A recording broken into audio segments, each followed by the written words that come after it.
আসসালামু আলাইকুম, আমি ফয়সাল। আজকে আপনাদেরকে দেখাবো হামদ ইন্টারন্যাশনাল এয়ারপোর্টের ভিতরে একটা বাগান। বাগান বললে ভুল হবে, একটা বন। চলেন দেখাই। বুঝতে পারছে কাতার পৃথিবীর অন্যতম বৃহত্তম একটা এয়ারপোর্ট। আমরা কিন্তু এখন একটা বাগানের মধ্যে, একটা জঙ্গলের মধ্যে হারায় যাই। একপাশে পানির ফোয়ারা, পাখির আওয়াজ পাচ্ছেন। এটা কি সত্যি সত্যি পাখি কিনা আমি জানি না।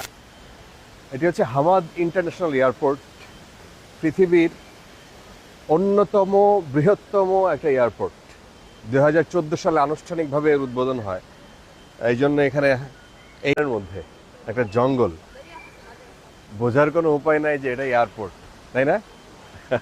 এটা মনে হইতেই পারে যে আপনারা যেটা একটা দারুণ জঙ্গলের মধ্যে আপনি আসছেন।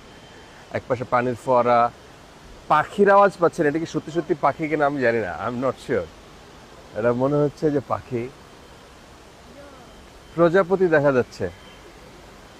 সো এই আমার চাঙ্গি এয়ারপোর্ট ঘুরে টুরে বেড়াই, এয়ারপোর্টটা দেখি। দারুণ একটা জায়গা আবিষ্কার করে ফেললাম। আমি লোভ সামলাইতে পারলাম না যে আপনাদেরকে এটা না দেখায় এটা ছাড়া উচিত না। তো সবাইকে thank you. Qatar Hamad international airport যখন আপনারা আসবেন, অবশ্যই এই জায়গাটা ভিজিট করবেন। মনটা ফুরফুরে হয়ে যাবে। এখানে এসে এরকম শুয়েও থাকতে পারেন। এখানে খাওয়া দাওয়া, শোয়া, সমস্ত কিছুর ব্যবস্থা আছে। আমি তো ইসে তো দেখছি আপনার চেঙ্গি এয়ারপোর্টে দেখছি ওখানে সূর্যমুখীর বাগান পর্যন্ত আছে। এখানে আর বাগান দেখি নাই, কিন্তু এখানে যা দেখলাম সেটাও সেখানকার চাইতে কম না। ইন্টারেস্টিং।